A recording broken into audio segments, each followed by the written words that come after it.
Good morning students. आज हम लोग स्टार्ट करेंगे chapter 1, that is basic computer organisation. Although ये चैप्टर आप लोगों ने 10th तक की कंप्यूटर्स के अंदर पढ़ लिया होगा। बेसिक हार्डवेयर स्ट्रक्चर, सॉफ्टवेयर कौन कौन से यूज़ होते हैं, इंट्रोडक्टरी पार्ट है बिल्कुल। इस पर हम वही चीज़ें पढ़ेंगे जो हमने 10th तक पढ़ ली है। आप ऐसे कह सकते हैं कि ये रिवीजन है आपका 10th तक के कोर्स का। देखिए, फर्स्ट चीज़ जो है that is your basic computer organisation. अब अगर आप लोग पुराना रिकॉल करें जो 10th तक पढ़ा है, उसमें आपको बोला जाए कंप्यूटर को डिफाइन कीजिए या व्हाट इज़ कंप्यूटर। तो कंप्यूटर की डेफिनेशन क्या होती है? Computer is an electronic machine in which we gives input, it will process it and return us output. तो एक ऐसा डिवाइस, एक ऐसा इलेक्ट्रॉनिक डिवाइस जिसमें आपको इनपुट देते हैं, वो उसको प्रोसेस करता है और आपको आउटपुट मिल जाता है। तो इनपुट देने के लिए आपको इनपुट डिवाइसेस चाहिए होंगे, प्रोसेसिंग के लिए भी आपको कोई डिवाइस चाहिए होगा या कंपोनेंट चाहिए होगा, साथ ही साथ आउटपुट देखने के लिए आपको डिवाइसेस या कंपोनेंट्स की ज़रूरत पड़ेगी। तो इन सारे डिवाइसेस और कंपोनेंट्स को आपस में अटैच करके एक प्रॉपर तरीके से फंक्शन परफॉर्म करवाने के लिए जो पूरा स्ट्रक्चर होता है वो आपके सामने स्क्रीन पे भी आ रहा है। Computer organisation refers to logical structure of a computer describing how its components are connected to one another. देखिए, कंप्यूटर ऑर्गेनाइजेशन की अगर हम बात करें तो ये आपको डिफाइन करता है या रेफर करता है पूरा लॉजिकल स्ट्रक्चर।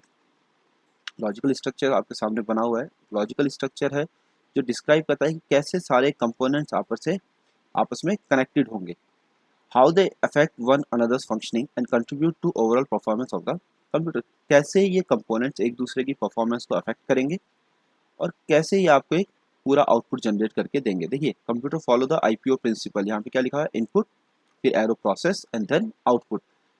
पहले इनपुट लेते हैं, फिर वो इनपुट किस में जाता है? प्रोसेसिंग के लिए, और प्रोसेस होने के बाद आपको क्या मिलता है? आउटपुट। डायग्राम जो आप देख रहे हैं यहाँ पे सबसे पहले जो रेक्टेंगल बना हुआ है जिसमें एएलयू, रजिस्टर्स और कंट्रोल लिखा हुआ है, ये बेसिकली रिप्रेजेंट करता है सीपीयू। नीचे उसमें इनपुट यूनिट है, आउटपुट यूनिट है, स्टोरेज यूनिट है और मेमोरी है। जो ये मेमोरी है ये आपकी primary memory that is RAM. Storage जो है ये आपका हार्ड डिस्क और सेकेंडरी मेमोरी। आउटपुट यूनिट और इनपुट यूनिट आप लोग फैमिलियर हैं इनसे। आउटपुट यूनिट आपका keyboard, mouse, joystick, mic. Output unit आपका प्रिंटर, मॉनिटर, स्पीकर्स। और जो बीच में लंबा सा एरो जो बना हुआ है दैट इज बस। बस देखिए बेसिकली आपकी केबल होती है जो किसी भी इंस्ट्रक्शन को मूव करवाने के काम में आती है। डेटा जब एक कंपोनेंट से दूसरे कंपोनेंट पे जाएगा, कोई भी आउटपुट जनरेट होगा या कुछ भी वैल्यूज ट्रांसफर करेगी in the form of bits, तो ये बस जो होती है बेसिकली केबल ही होती है। ये बस जो होती है ये उसको ट्रांसफर करवाने के काम में आती है। अब सबसे पहले हम लोग लेंगे इनपुट यूनिट को, जो आपने पीछे भी देखा इनपुट यूनिट होती है जो यूजर से इनपुट लेने के काम में आती है। अब इनपुट देखिए बहुत सारे तरीके से लिया जा सकता है। आप स्कैन करके इनपुट लेते हैं, आप जब बारकोड रीडर से इनपुट लेते हैं, कीबोर्ड माउस से हम बहुत बेसिकली इनपुट लेते ही हैं। तो कोई भी डिवाइस जिससे आप कंप्यूटर को कोई इंस्ट्रक्शन देंगे, कुछ वैल्यूज प्रोवाइड करवाएंगे कुछ काम करने के लिए, they are known as input devices.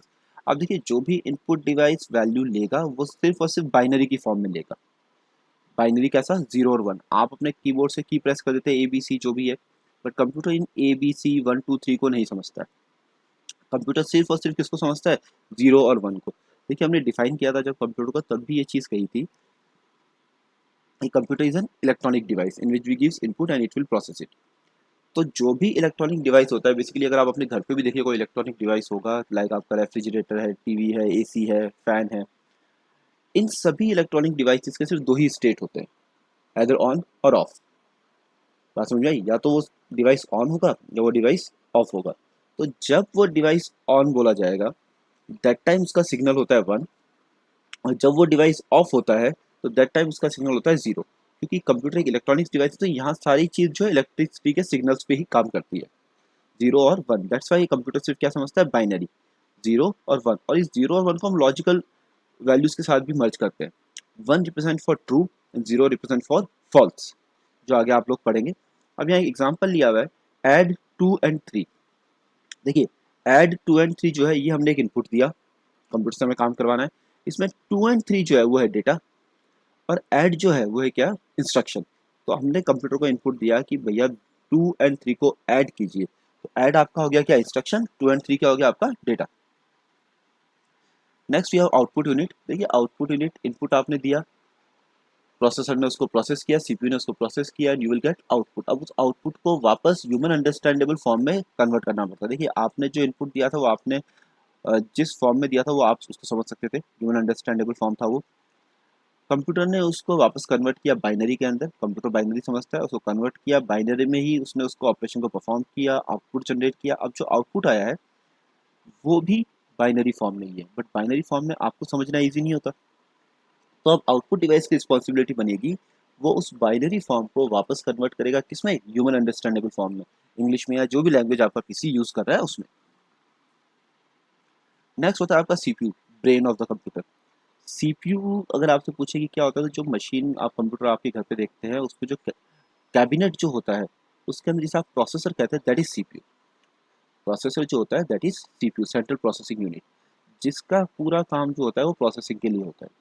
CPU basically आप कह सकते हैं कि वो क्या होता है, ब्रेन ऑफ योर कंप्यूटर, जो पूरा सोचता है, लॉजिक्स डेवलप करता है, सारा काम करता है। और सीपीयू जो होता है उसके अंदर मेनली तीन पार्ट्स होते हैं, arithmetic logical unit, control unit and registers. एक एक करके हम डिस्कस करेंगे क्या काम होता है एएलयू का, क्या काम होता है कंट्रोल यूनिट का, और क्या काम होता है रजिस्टर्स का। अभी हम बात करते हैं। देखिए सबसे पहले आपकी अर्थमेटिक लॉजिकल यूनिट। हमें पता है कंप्यूटर जो होता है वो सबसे ज़्यादा काम किस लिए आता है, कैलकुलेशन के, अर्थमेटिक ऑपरेशन करवाने, लॉजिकल ऑपरेशन करवाने। ये लॉजिकल ऑपरेशंस क्या होते हैं हम आगे आने वाली क्लासेस में पढ़ेंगे। तो अर्थमेटिक ऑपरेटर तो आपको बताइए, प्लस माइनस मल्टीप्लाई डिवाइड बचपन से करते हुए आए। लॉजिकल ऑपरेटर जो होते हैं उसके अंदर आपके ग्रेटर देन लेस देन होता है, एंड और नॉट होते हैं, ये सारे ऑपरेटर्स आपके लॉजिकल ऑपरेटर्स में आते हैं। तो लॉजिकल ऑपरेटर्स के अंदर अब जब आपको चेक करवाना हो कि काम, देखिए कंप्यूटर साइंस की बात करें या प्रोग्रामिंग की बात करें तो यहाँ सारा काम किससे होता है, लॉजिक से होता है। बिना लॉजिक के यहाँ पे कुछ भी नहीं होगा। यहाँ पे शायद वाला काम नहीं होता है कि शायद ये काम हो जाए, नहीं, या तो ये काम होगा या ये काम नहीं होगा, या तो ये जो लॉजिक है ट्रू है या ये लॉजिक फॉल्स है। दैट्स हम यहाँ 0 और 1 की बात करते हैं, 0.5 की बात नहीं करते।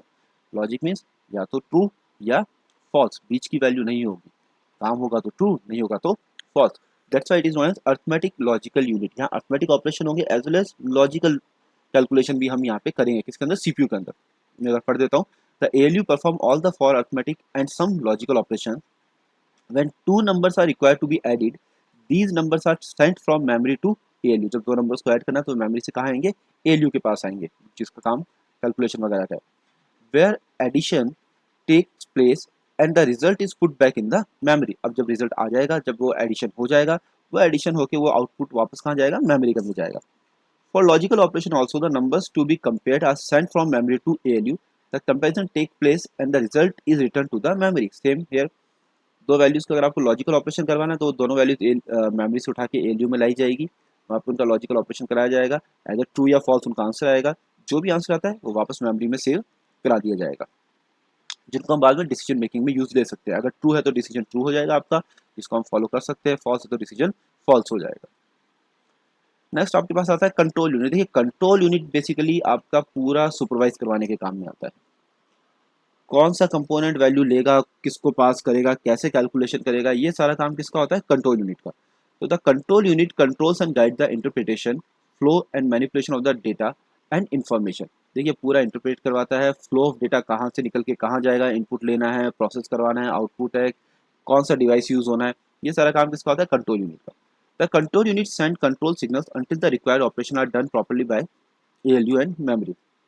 कंट्रोल सिग्नल जो होता है वो सिग्नल सेंड करता है कि भैया जब तक आपका काम नहीं हो तब तक ये आपको ऑक्यूपाई करके रखेगा। Another important functions of control unit is a program execution. देखिए कुछ भी काम करवाना है तो कुछ सेट ऑफ इंस्ट्रक्शंस लिखे होते हैं जिनको एग्जीक्यूट करवाना पड़ता है। आपको दो नंबर को ऐड कराने के लिए इंस्ट्रक्शन चलानी है तो आपने लिख दिया ऐड 2 and 3, बट ऐड पे काम कैसे होगा, ऐड की डेफिनेशन कहाँ लिखी हुई है कि जब ये प्रेस किया जाए तो ये काम परफॉर्म करना है। तो ये काम कंट्रोल यूनिट का होता है जो उस इंस्ट्रक्शन को एग्जीक्यूट करवाता है, that is carrying out all the instruction installed in the program. पहले से जो स्टोर्ड इंस्ट्रक्शंस है उन सबको एग्जीक्यूट करवाना।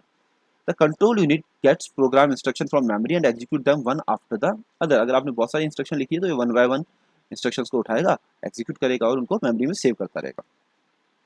After getting the instruction from memory in CU, the instruction is decoded and interpreted. देखिए जब इंस्ट्रक्शन जो आपने लिखी है वो आपने अपनी लैंग्वेज में लिखी है, उनको डिकोड किया जाएगा और उनको इंटरप्रेट किया जाएगा।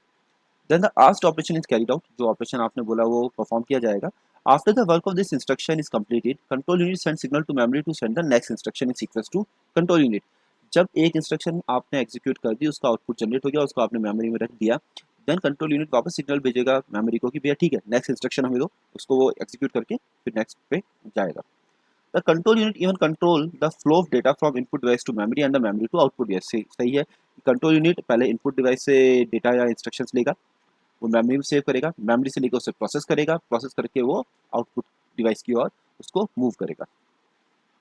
Then we have register. देखिए रजिस्टर्स बेसिकली जो होता है ये बहुत स्मॉल यूनिट ऑफ मेमोरी होती है। रजिस्टर फास्टेस्ट मेमोरी होती है बट स्मॉलेस्ट यूनिट होती है। Registers of processor registers are small unit of data holding place. Memory है बट बहुत छोटी है।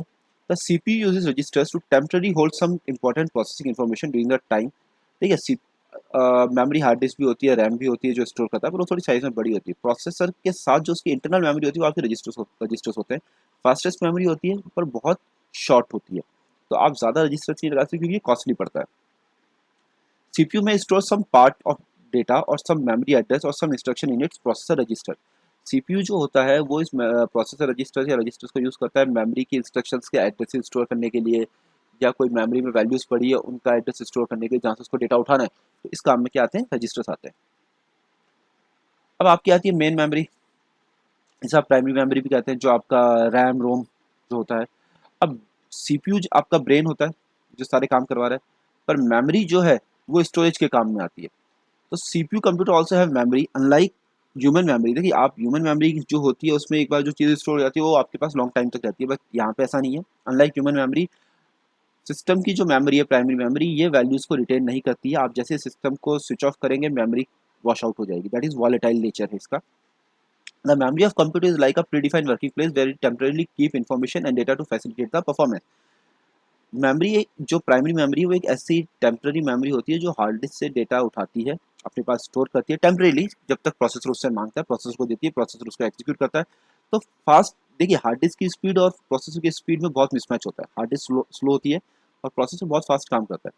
तो प्रोसेसर के आइडल टाइम को कम करने के लिए रैम इंटरमीडिएट की तरह काम करता है, हार्ड डिस्क से लेता है डेटा, अपने पास स्टोर रखता है, जिस स्पीड में प्रोसेसर मांग रहा है उसी स्पीड में उसको मूव ऑन करता है। तो परफॉर्मेंस को सही करने के लिए आप रैम जितनी बड़ी होती है उतना ईजी रहता है। Each memory location has a unique memory address. देखिए जो भी मेमोरी की बात की जाएगी सभी का कोई ना कोई एड्रेस होगा। When the task is performed, it's clear its memory space and this space is available for next task। जैसे ही आपकी टास्क परफॉर्म हो जाती है, मेमोरी खाली हो जाती है और वो अवेलेबल हो जाती है नेक्स्ट टास्क के लिए। The memory of computer can be thought of the cells. देखिए जो मेमोरी होती है कंप्यूटर की, जैसे रैम या रोम बोल रहे हैं हम, उसको सेल्स की कैटेगरी में कंसिडर किया जाता है। सेल्स होते हैं, एक लोकेशन को हम सेल कहते हैं, और एक सेल के अंदर 8 बिट्स होती हैं। Each of the cell is further broken into smaller parts that is known as bits. Bits होते हैं छोटे छोटे बिट्स, 0 और 1 की फॉर्म में, आइदर 0 और 1। ठीक है, a bit means a binary digit that is 0 or 1। A bit is an elementary unit of the memory, 8 bits together form a byte। जो सेल होता है उसके अंदर 8 बिट्स होती है और 8 बिट्स मिलके एक बाइट बनाती है। A group of 8 bit is called a byte and a group of 4 bit is called nibble। Half byte जो होती है that is known as nibble. ये आप साइज देख सकते हैं, जो मेमोरी का मेजरमेंट्स है ये आपको याद रखने की ज़रूरत होती है, क्योंकि फर्स्ट क्लास है तो ये आपको देखना ज़रूरी है। ये आप अपने दिमाग में बैठा लीजिएगा, रखने की ज़रूरत नहीं है बट एक बार देख लीजिएगा। कुछ भी चीज़ समझ नहीं आती है यूट्यूब पे ये अपलोड हो जाएगा, आप वहाँ देख लीजिएगा वापस, नहीं तो व्हाट्सएप ग्रुप पे अपने साथ शेयर कर सकते हैं। कोई भी डिस्कस करना हो तो पूछ सकते हैं आप। चलिए, थैंक यू।